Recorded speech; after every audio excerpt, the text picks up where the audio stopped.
We get to go out and do what we think is exciting, and it's a good. I think what we do is very good. Yeah. But honestly, we do it for the adrenaline rush, just like you said. I mean, it's just so exciting. Welcome to Convicts and Cops, ladies and gentlemen. For those who know their crime history, no lengthy introduction is really necessary. Today's guest is Steve Murphy, an American hero. That's not just me talking. You are an American hero. Steve, welcome aboard. Thank you, brother. Mundo, coming from you, that's a real compliment. Thank you. And for people who may not be aware as well, Steve has a podcast, Game of Crimes, and I have 2 episodes. I had the privilege and the honor to be interviewed by you for 2 of your episodes. Absolutely. Yes, sir. 2 of the highest rated episodes, let's say. Oh, great. Yeah, I appreciate that. Okay, so now let's kick it right off. Who is Steve Murphy and where are you from? You know, Mundo, I'm originally from Tennessee. I grew up in Murfreesboro, which is south of Nashville. When I lived there, it was just a small town. Now it's grown considerably. It's a suburb of Nashville now. When I was going into high school, my parents, mom and dad, were originally from West Virginia, and they wanted to move back to West Virginia to be around their parents.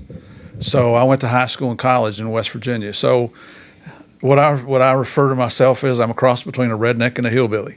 Right. And I'm good with it. I know what I am. Yeah, yeah. You know, I lived in Arkansas for a period of time, a couple of years, and I fell in love with the South, especially the Southern women. Oh man, that accent just would drive me crazy, you know. But I was on WITSEC. I was on the Federal Witness Protection Program, and I hit a few states. And in Arkansas, I'm sure it was no different than Tennessee. We used to go to the dog races, and I think it was West Memphis, Tennessee. Yeah, if you're familiar, right across the river. Yeah, and so the Convicts and Cops, as you know by the title of my channel, is a channel in which we're going to bring bad guys and good guys. And what I mean by that is bad guys being criminals, convicts, people who are committing crimes and have committed crimes. And then, of course, we're going to bring the parallel, you know, the law enforcement community, to talk about that genre. And so my question to you with keeping that in mind, when you were growing up in Tennessee, who were the bad guys in your neck of the woods? I mean, who did you really look at and say, man, these guys you got to stay away from? You know, I honestly don't remember. Maybe because of my age, I don't remember bad guys. I remember some of the kids you went to school with might be a little bit considered bullies, but it was just part of growing up. It wasn't the stigma that it carries now. I don't remember you hear about bullying incidents in school now that, you know, just kind of ticks me off. I don't remember those events happening when I was a kid growing up in Tennessee, and I'm talking elementary school. I'm talking, you know, we moved to West Virginia when I was going into high school. Right. There was integration. We got bused when I was going into middle school. We got bused into a black middle school in Murfreesboro, and nobody thought a thing about it. We just had new friends. I didn't see the racism. It was there. I mean, I when I was a little kid, I saw the Klan march through our town, and I always thought how ridiculous they looked, first of all. And second of all, it seemed like all the Klan men were real skinny and their wives were really big and fat. It was kind of comical, you know, and my dad was a Southern Baptist minister, and he taught me there's no difference. Your skin color makes no difference whatsoever. We're all children in the eyes of God. So when were you exposed to, or were you ever exposed growing up to gang members? Never. Never. Not even as a cop. I started out as a cop in southern West Virginia. We didn't have gangs there. Wow. You know, we only had it was a 35-man department. The town of Bluefield was, back then, was probably 20,000, 23,000, something like that. There were no gangs. I mean, we had criminals. We had plenty of criminals. But there was no organized gangs. So you might see bikers ride through every once in a while, but they didn't live there. They were just passing through. So when you were growing up then, there was a reason that you became a cop. What happened? Well, This was when I was about 10 years old, living in Tennessee, summertime, camping out with my buddies, and we lived out on the outskirts of town. And so we, 1 o'clock, 2 o'clock in the morning, we're doing things we're not supposed to do. 10 years old, riding our bikes around the neighborhood, and there was an all-night laundromat in our neighborhood. So we thought, well, let's go, get some sodas and some snacks out of the machine. Well, we get up there, nobody's got any money. We're 10 years old, right? Right. So we came up with this great criminal plan that we'd go break into a house and get some money. So, and it happens to be the house of one of the guys with us. And he's like, yeah, I've got some change in my room.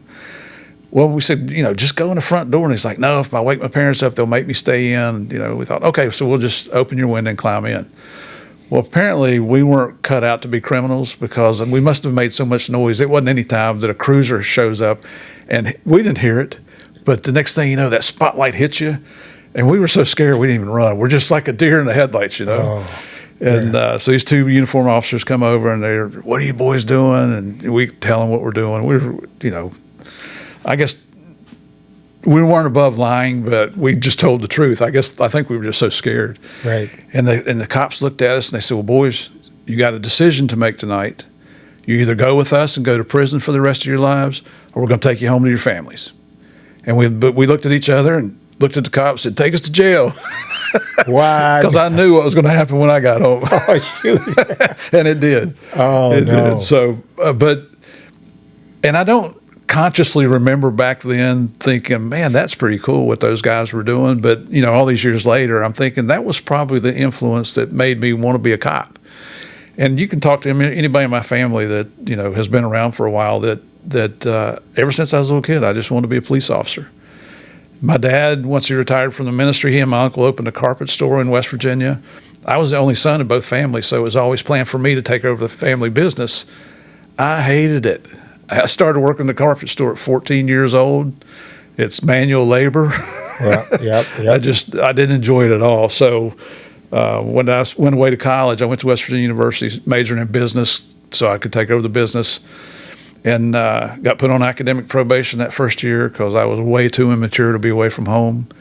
Came back and enrolled in the local state college, Bluefield State College, now Bluefield State University. And they had just started their criminal justice program, so I was one of the first students to enroll in that. Didn't tell my parents. They thought I was going to be in business. Right. That was the spring semester of '75.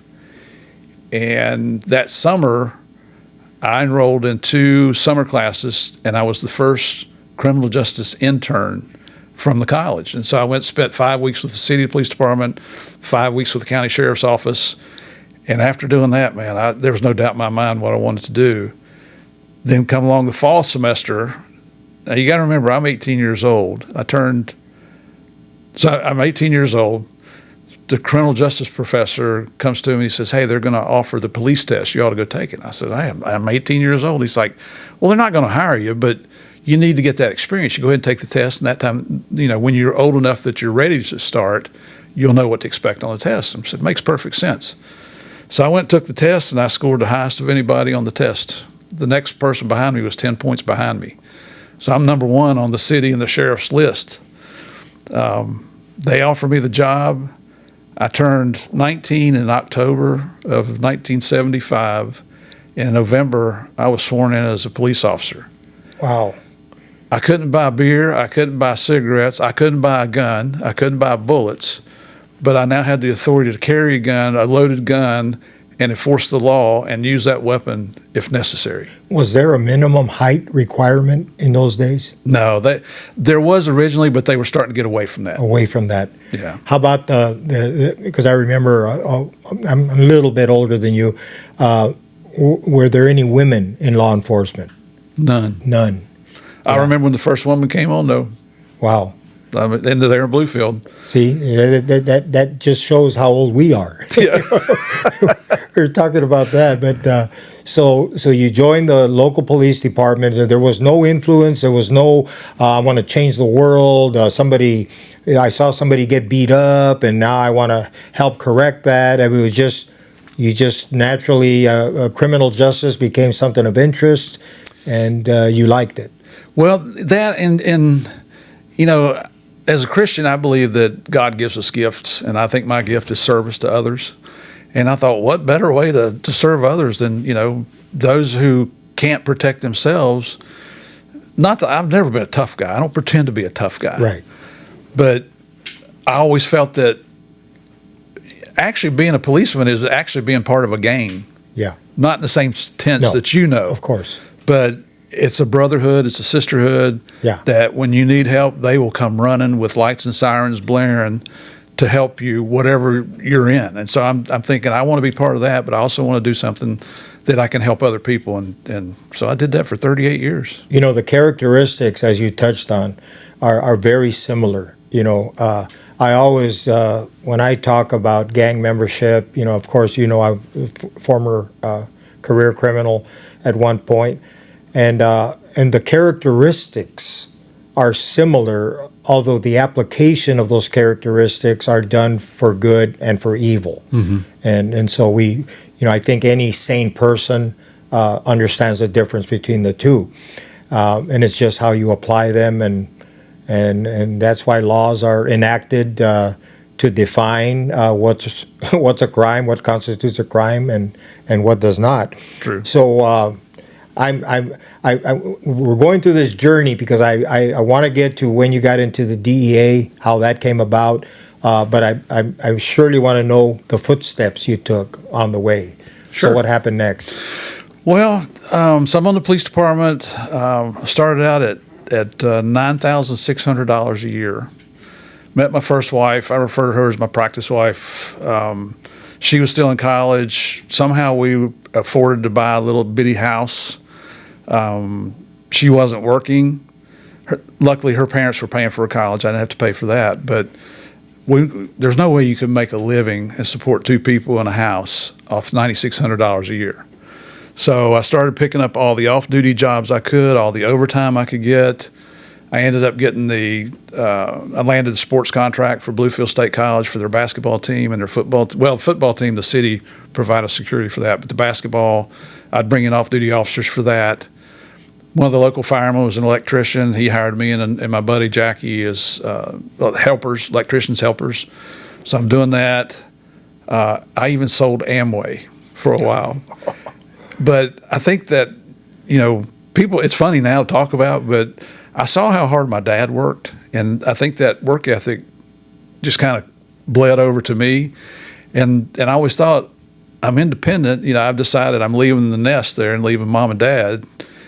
So it's on me to provide for my family because my dad always provided for us. Yeah. When he was a minister, that wasn't enough to support a family. So he was a door-to-door salesman. He sold Electrolux vacuum cleaners. Oh, wow. And was extremely successful at it. Yeah. So did you have the gift of gab? No, not so much back then. I did have, I don't understand this, but other kids trusted me to come and talk to me. Maybe I was a good listener. I don't know. Mm-hmm. But not that I had any, insight or great advice to give them, but I just people felt comfortable talking to me and telling me what issues they were having and problems, and I would take the time to listen to them. I just didn't blow them off. See, the reason I ask you, because right now when you said that, I'm picturing, I got a vision of the famous Steve Murphy, DEA agent, legend, hero, selling Amway. So we all got to start somewhere, right? That's right. And when I was a teenager, I used to sell subscriptions for the Los Angeles Herald-Examiner, and I was the best. Yeah. I was the best, and I had this ridiculous story that I would feed to the people to buy the subscription for a month or 6 months or whatever, and they would simply look at me and have pity on me. Most of them were women, yeah. And they say, "Well, this guy could be my son. Poor guy. He's full of shit, but his story is BS." But they felt sorry for me, and my mom would say, "You have the gift of gab, mijo," Yeah. And that's why I asked you, did you have the gift of gab? So, but you answered it. People trusted you. You had something about your spirit that they trusted. Well, I got involved in our church had this choir, and I was new to West Virginia, and I was having a hard time making friends in high school. And I went out for the football team, and I was horrible. I sucked at it. And the other kids are making fun of my Tennessee accent, and I'm thinking, have you heard yourself? You're in West Virginia, you're a hillbilly. You talk like a hillbilly, you know? So that kind of led to a couple altercations. But I saw this choir in our church. We were at First Baptist Church there in this little town of Princeton, West Virginia. And they put on this stage production with the kids, junior high and high school kids. And I went and watched it at the high school, and I thought, oh my gosh, I'd love to do something like that. I can't sing worth a hoot, but I thought I would love to be part of this. And there was probably 50 kids on stage. It was so popular that the next year, 400 kids, we all became this huge mass doing these stage productions. Oh, you know, Christian music and telling a story and things like that. And that was probably the biggest influence on me staying out of trouble, because I could have gone either way. You know, I'm just a punk kid, and I'm not a member of a gang or anything, but still, you know what I'm talking about. Right. And I think that's where God had a lot of influence on what was going to happen during that part of my life. And during that time, for whatever reason, I don't know if I had lung issues or what, but I could easily catch pneumonia, and I was in the hospital several times with pneumonia. Mm-hmm. And the kids would come by, and it was just such a treat that they cared enough about me to come by and say hi at the hospital. Because back then, you might be in a hospital for 7 to 10 days. And I do remember the kids saying, man, you know, you're here sick in the hospital. We're having to wear a mask around you or whatever it is, and you're still smiling. Well, life was good. I mean, I just appreciated them coming and giving me their time. I thought it was something really special. So right. So DEA, how did that happen? You know, I was a city police officer for 6 years, and there was several of our guys had gone over to be railroad police officers. And the attraction was your pay doubled. So I went and did that. I applied for it. The captain of, this was back when it was Norfolk and Western Railroad. It's now Norfolk Southern Railroad. The captain of the railroad police in Norfolk, Virginia, was a guy I went to college with, former Bluefield police officer, Buck Goforth was his name. And he and I had always gotten along in class, and he called me and he said, hey, I know you're interested. I've got 3 positions. You want one?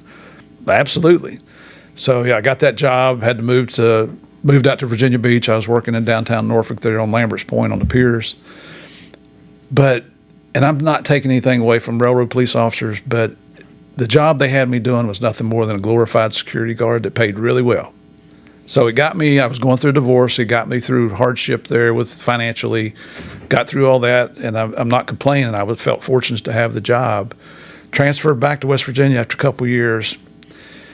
I got into several shootings as a city officer and as a railroad police officer. One of the shootings I got involved with was backing up a local police officer that was in a gun battle with a guy that was up in the 3rd floor window, had the high ground on the police officer shooting down on him. So I went and backed him up. One man had already been shot. He was laying on the street, wounded. What had happened is the guy upstairs had come home and caught the guy on the street in bed with his wife. So as that guy's trying to run, he shot him in the butt. Oh no! And so the guy's laying on the side. He can't even get up. And so I run over and drag him up a recessed doorway because this guy's trying to shoot down and kill him. So anyway, we got through all that. The guy finally surrendered. Got the wounded guy to the hospital. He survived, and helped him process the crime scene. Excuse me. This is like, it's probably 2:30, 3 o'clock in the morning on a Saturday night, Sunday morning type thing. Come into the office there about 6:30, and I called my boss and said, hey, just letting you know I was involved in a shooting last night. And he went through the ceiling. He'd never been a real police officer. His career was, he was a claims adjuster with the railroad and then became a railroad policeman. So he really has no true experience in uniform. Right. So he said, don't you go anywhere. I'm coming down there. And I said, well, I've still got an hour on my shift, so I'll be here. So he comes in, and he just rakes me over the coals. What happened? I'm telling him I backed up a police officer, and he said, give me your gun. And, I mean, you don't hand a loaded gun to somebody, or at least we wouldn't in police work. I had a little Model 15 revolver, pulled it out, opened the cylinder, dumped the rounds, handed him gun. Oh, you unloaded your weapon. I said, well, Chief, I'd never give you a loaded weapon. That's just not what you do. He's like, well, how am I going to know how many rounds you fired?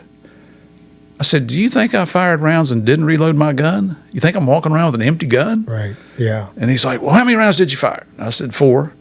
And I pulled the shell casings out and handed it to him. So he is busting my balls big time. And he, by the end of the shift rolls around, he says, I'm going to tell you right now, I'm going to get your job over this. You had no business out there. That's not railroad business. I said, Chief, I'm the only railroad dick on duty in 26 counties. Who do you think I call when I need backup? And he's like, I don't care. There wasn't railroad business. And I said, well, just so you know, given the same set of circumstances, I'll respond the same way next time. See you tomorrow. Walked out. I get calls from the bigwigs in the railroad police in Roanoke, Virginia, and luckily they had been cops before. Explained what happened. They're like, don't worry about it, Murph. We got your back. I said, well, what about the chief? I can't work for a man that looks like. Don't worry, we'll take care of the chief. Well, I was good. The city gave me a commendation, big deal on TV and the newspaper and all that stuff, but they never did anything about the chief. And I thought, you know what? I can't work for a man like this. Well, there was a new railroad police officer who came in, Pete Ramey, one of my best friends in the world. I didn't even know what DEA was. He had been a Virginia State Trooper. He had worked on a DEA task force out of Roanoke. He had done a lot of undercover with some of the colleges around, buying small amounts of drugs. And he'd tell me all these stories. And I always thought narcotics was, I don't know, kind of sexy. I just thought that was real interesting. That'd be a cool way to work as a police officer. So he tells me about DEA, and I thought, wow, I think I could do that. And I did some research and found out about them. That was probably in 1984. And I still had one semester to go to get my college degree. And back then with DEA, you had to have a 4-year degree. So I went and completed my degree, got my diploma and my certificate there, or my bachelor's degree in 1985, and immediately put in my application for DEA. Took 2 years to get hired because of the backlog. They'd gone through a hiring freeze and all that stuff. And 1987, they called me. I had just transferred back to Norfolk, Virginia with the railroad because I just had to get away from that chief. And was still living in a hotel. It was my very first week back down in Norfolk. And they called me on a Wednesday or a Thursday, DEA headquarters did, and said, hey, congratulations, you've been accepted. Can you be at the academy Monday? You know what I told them? Yes, I can. I'm ready. Yeah. So I went back, and Buck Goforth was still my boss, and they knew I'd applied. And I said, hey, boss, they called, and I've accepted. And I've got 3 weeks vacation time. He said, Murph, wish you all the best. And we stayed friends for years and years after he's passed away now. But went back and packed my stuff in the hotel, the hotel up, drove back to Princeton, West Virginia, where my fiance was living. And we'd already been married then. So she hadn't even moved. That's how little time I'd been back in Norfolk. She's still in West Virginia. This is your first wife? My second wife. Second wife now. Yeah. And that's the wife I'm married to now. We've been married 41 years. Wow. What a blessing. Yeah. Did you, at that point, did you envision your work for DEA being domestic or traveling to other countries? What were your thoughts about your job? I didn't know what to expect, to be honest with you. I had a friend who that original police test I took with a guy I was going to college with, Dave Williams. And Dave went on to be, so I joined the city, he went to the county, then he moved to Charleston, South Carolina, was a police officer down there, and then he joined DEA first. So he was kind of my contact within DEA, telling me what to expect and things like that. And he was stationed in Miami. And I thought, man, that just sounds so exciting what you're doing down there. He's telling me about the hundreds of kilos of dope they're taking off and the dangerous situations. And I'm thinking, there can't be anything more exciting than that. Right. So, but I really didn't want to go to New York. I didn't want to go to LA. I'm a country boy. I really didn't want to go to a big city. And when you go through the academy back then, about 3 weeks before you graduate, they would let you submit, about halfway through, you got to submit a wish list. And you had to include one division office, so that's a big city, and then you could put other offices you were interested in. So you put down 5. So I put down Norfolk, Virginia, Wilmington, North Carolina, what was the third one? Charleston, South Carolina, Jacksonville, Florida, and you had to put a division, so I put Miami Division, which is the whole state of Florida. Oh, sure. So about 3 weeks before you graduate, they call you in, and it's a big ceremony. You got to wear a coat and tie, and they call you to the front of your room, and they ask you, where would you like to go? And I said, I'd love to go to Norfolk, Virginia. Where do you think you're going to go? Probably Miami. And then they hand you a sealed envelope. You're in front of all your classmates, and people from headquarters come down. It's a big deal. And I opened it up, and it said Miami on it. And I'm thinking, boy, I wonder how Connie's going to accept this, because that's a big city. We're small town country people. Yeah. And Connie's your fiance. Well, we were still newlyweds. We got married in '84, and this was '87, so Okay. we hadn't been married too long. But you know what? She's a trooper. I mean, she would have rather gone to Norfolk just like I would, or a smaller town. But that's where we're going. And she's like, okay, get your butt back here and let's get packed up. And so we took off, and we got to Miami in late 1987. The first case I got to work on, and I'm a new guy, so I've got a senior partner, and I'm his gopher. Now, I've been a cop for 12 years. Yeah. The most cocaine I've ever seen is 2 ounces, a baggie about that big. Sure. So my senior partner is Gene Frankar, and Gino he's doing all the work. He's got informants. It's amazing. This guy's just unbelievably intelligent. And I'm doing the paperwork. I'm doing the gopher, go get this, go do that. But I end up getting to go on an undercover trip to the Turks and Caicos Islands, which I'd never even heard of. Wow. We took a 53-foot Hatteras Sport Fisherman, which is a yacht that had been seized from bad guys that had been wired for video and audio. We've got 2 DEA agents who are certified boat captains, and I'm going to be the deckhand. It took us 5 days to get to the Turks and Caicos. We were all sick for about 3 of those 5 days. Oh, gee. I'm a landlubber. Right. But we get down there, and long story short, 2 guys flew from Cuba to the Turks and Caicos Islands on a twin-engine aircraft, came down to the end of the runway. There was no taxiway. The runway is all they had in Providenciales. They turn around. We're hiding in the bushes over there. We step out. The back door of the plane opens, and all these green duffel bags are thrown out. Close the door. It goes on up. We grab the duffel bags. They refuel, take off, and go back to Cuba. We take the duffel bags. So that day, I went from 2 ounces of cocaine to 400 kilos, 880 pounds of cocaine. And I'll tell you what, Mundo, I was addicted to cocaine at that point, just in a different way. In a different way, yeah, the enforcement way. You know, my next question, before we get to the big fish, and I'm sure that's the direction, that's where we're going to sink our teeth into. But what were some of the more interesting arrests now in your DEA career? Well, my first case is as a case, what we call a case agent, means you're in charge of the investigation. Mm-hmm. We were working with a customs group there in Miami who had an informant that had a coastal freighter that would make runs between Haiti and South Florida. So their informant had been contracted to bring in 500 kilos for a Haitian drug trafficking organization. The way we had it worked out with customs is, we're using their informant. They would pay their informant. They were interested in seizing the dope when it got to the United States, and then we would take over the criminal investigation and prosecution after that. So we would try to further an investigation. It was a great working partnership we had. Historically, DEA and Customs didn't get along too good. There was a lot of competition, but our boss and their boss were friends, and therefore they dictated this is what you boys are going to do, and we did it. So we got along great with these guys.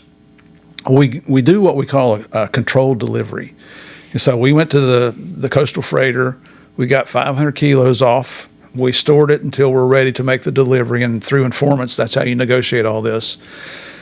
The delivery is going to be on a Saturday, so when I told everybody we got to work a Saturday, that was really made me real popular with all the other guys. It was raining that day, but we watched the delivery go into this house in Hialeah. Several hours ensued, and then we see other cars starting to arrive in vans and people going into this house, and they start bringing boxes out, and you know what's in the boxes. They load 500 kilos into the van, and now we want to see where it's going to go. So we're following it all through Miami.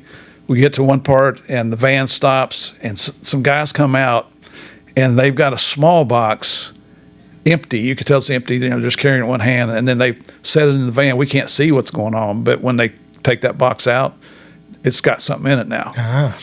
So now I've got to split surveillances, and things are just not simple. And it's raining on top of everything else. So I leave a few guys to follow that small box, and we still follow these guys. Long story short, We had to do 2 simultaneous takedowns. The bad guys had ripped off 5 kilos of cocaine was what's in that little box. So now we arrested those people. We arrest these guys with 495 kilos. The 2 main guys, the main guy was Serge Biambi, who's dead now, but his brother was running for president of Haiti. So we've got a political connection. His partner was a white Haitian who was Jean-Joseph Deeb was his name. So we arrest all these people. Deeb becomes a fugitive, and it took us a couple years before he was finally found and arrested. As this is developing, and they all went to trial, Serge ended up pleading out. Serge Biambi, the main guy, pled out and agreed to cooperate against his partner, Deeb. Well, it turns out that Serge had full-blown HIV. So he was being housed at the Atlanta Federal Penitentiary. We're in Miami. An assistant U.S. attorney and I fly up to Miami to take his statements. And we go in, and this man has open sores all over his skin. I mean, well, first of all, going in through the penitentiary, the Atlanta, I don't know if you've ever been to the Atlanta Pen. No. It's like an old castle. And we have to walk through the yard to get to the medical unit. And the guys are out. You know, population is out in the yard. And they're whistling at us, and they're telling us about how they're going to do sexual things to us. And, Right. And I'm thinking, you know, they make you check your gun when you first come in. I'm thinking, Right, you're unarmed. boy, am I going to be somebody's bitch before I get out of here? Yeah. But we made it, and then we saw Serge's medical condition, and so we had to get special permission from the courts to talk to Serge, and we did. So we got all his statements and came back out. Well, before Deeb went to trial, Serge passed away. So now we've got to petition the courts. How are we going to get Serge Biambi's testimony into court? And so the AUSA, Ken Noto, was fantastic. He got all these, I mean, the motions he had to go through. What ended up happening is I sat in the witness box and I read Serge Biambi's testimony.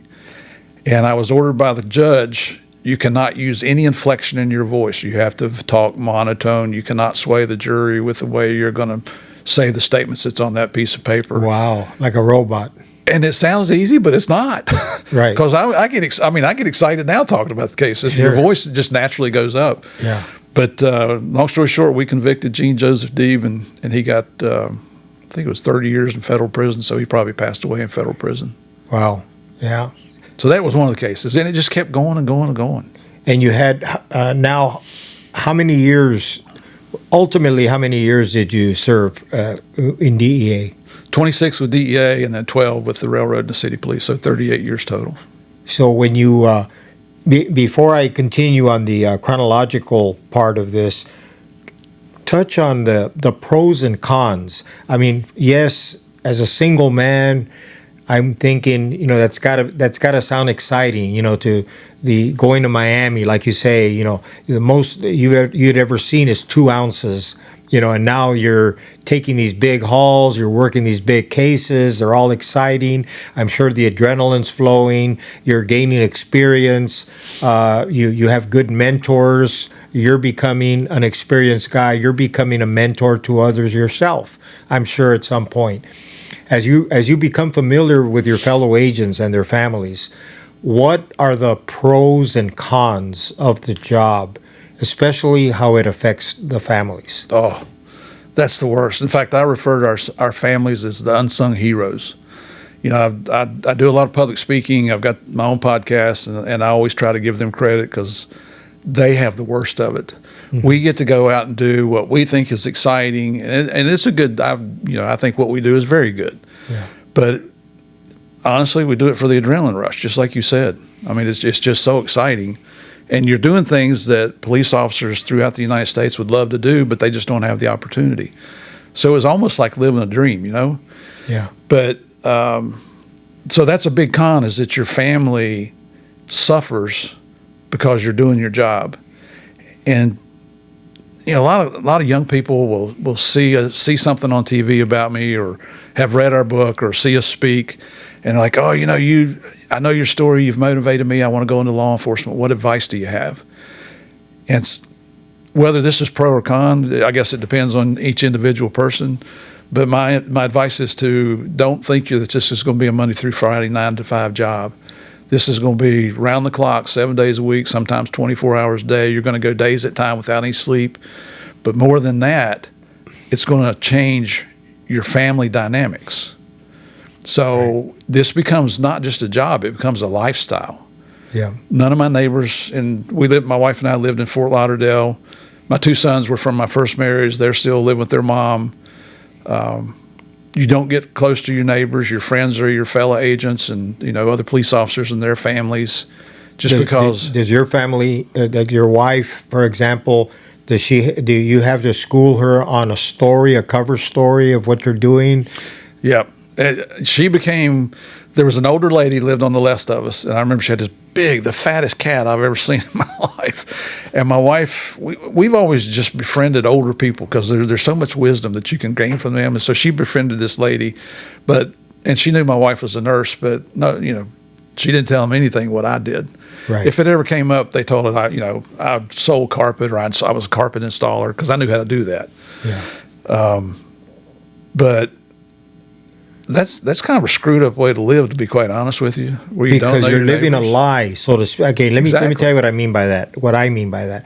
I did 2 rounds of WITSEC, and anybody in the law enforcement in that realm, in that world, that knows what it takes to get somebody into WITSEC, pretty much you have to have a U.S. attorney sponsor you because you're testifying in a federal case. Mm-hmm. Okay.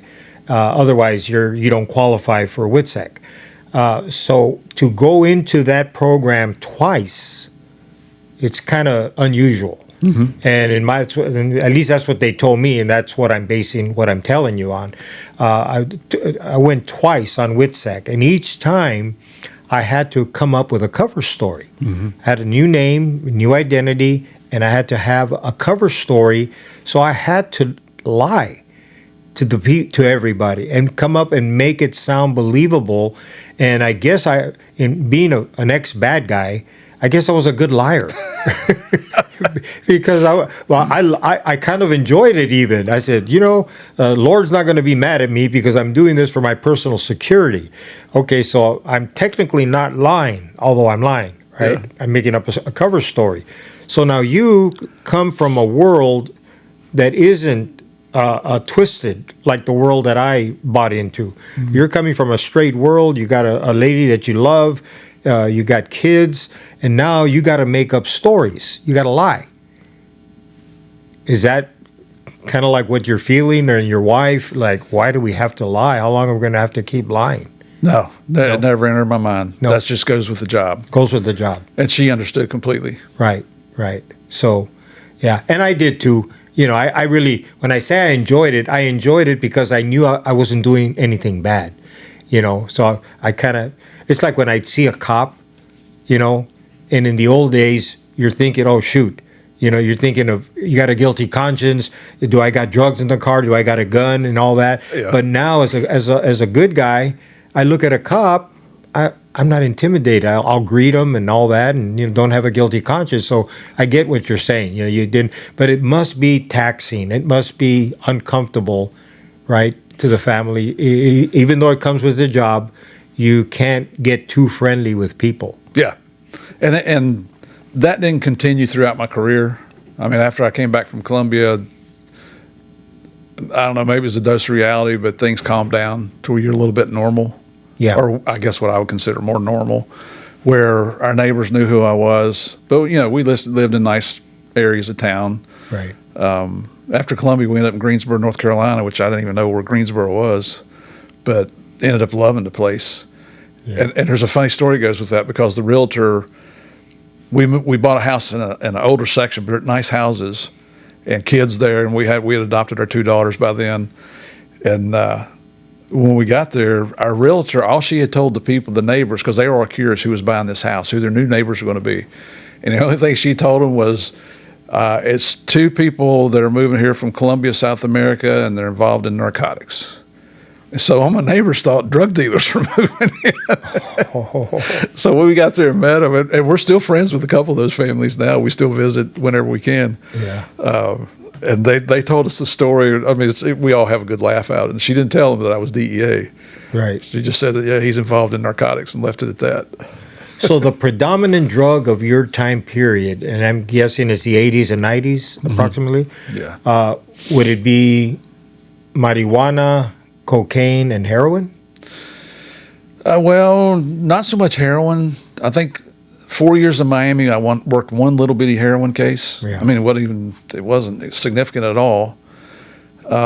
Weed was still around, but that was never a focus. I mean, in South Florida, to go federal, you had to have a minimum of 5,000 pounds of weed seized. Well, first of all, dealing with 5,000 pounds of anything is a pain in the butt. Yeah. And then you got to take representative samples of that you can present in court, and then you got to go destroy the leftover weed, which is going to be 4,980 pounds or whatever it is. It was just a pain. So we didn't really focus on weed that much. I mean, if it came along, you dealt with it. But then Colombia was all cocaine, nothing else. Well, actually, while I was in Colombia, the traffickers, and it was more mom and pop type labs, but started producing Colombian produced heroin. Yeah. That was the new big thing coming. And then when I got to Greensboro, their drug problem was crack cocaine. I'd never even seen crack cocaine. Wow. But whatever the challenge is in the place that you've been stationed, that's what you address. So when you were in Colombia, you were after the suppliers. Yes. Okay. Yeah, see, that's where I got it mixed up as I asked that question. I'm thinking the users, the consumers, which would be over here in the U.S., and then the dealers, and then you have the suppliers. So now you enter Colombia. At some point, you were found to be more than qualified. How were you selected to work in Colombia, and your team? Describe that. So in DEA, they will not make you go overseas. You have to volunteer for it. And I had been working some cases with our office in Barranquilla, mostly money laundering. We seized, I think we had one seizure where I got 1.3 million and like 600 and something $1,000 in jewelry. And back then that was a big seizure. Now it's common. But my wife came to me one day, and she's always been a very adventuresome person. When I was younger, I rode motorcycles, and when I met her, she owned her own motorcycle. And I'm thinking, how can you not fall in love with a woman that owns her own motorcycle, And she wasn't a biker chick. She's a country girl, but she just enjoyed riding motorcycles. And, Sure. she was very adventuresome, taught her how to snow ski. And her third time down the mountain, I didn't take her to the bunny slope. We went to the beginner slope and then the intermediate slope. Third time down, I couldn't catch her.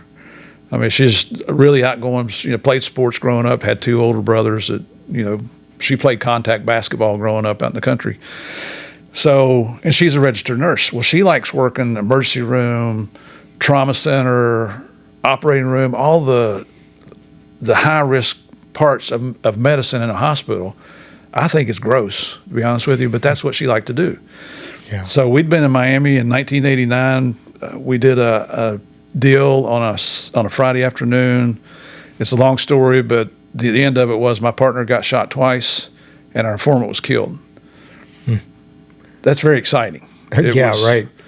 Yeah. So that was 89. So in 1990, late 1990, she came to him and she said, this has been a really exciting life down here. And we love South Florida. Yeah. And she said, what's the next most exciting thing we can do? And I said, well, I'm working cases with Barranquilla. Let's go to Colombia. Well, then I got to look. Like, are you freaking crazy? Right. And so you got to understand my wife, if I try to tell her what she's going to do, it ain't going to happen. Sure. So I just left it on the table and walked away. And a few weeks later, she came back. She said, are you serious about going down there? And I said, sure. Well, I mean, I can't think of anything more exciting. And she said, well, if we're going to do it, let's do it while we're young. So I applied. I was selected to go to Barranquilla. A couple weeks goes by. I get a rescission. They rescinded my transfer. They needed somebody that spoke Spanish immediately, and I didn't. I was going to have to go to language school. So, it kind of dashes your dreams all of a sudden. Like, man, we were going to go do this. Now we're not. But I'm still in Miami having a good time. Yeah. And a guy from headquarters calls me. He said, you just got screwed, don't you? And I don't even know the guy. To this day, I can't remember his name. I wish I could. But I said, yeah, I figured, And he said, well, listen, we got 3 openings we're getting ready to advertise in Bogota. Do you want to go to Bogota? He said, I will get you in one of those positions. And so I called my wife. She's like, yeah, let's try it. So we got selected. Wow. That's how we ended up in Bogota.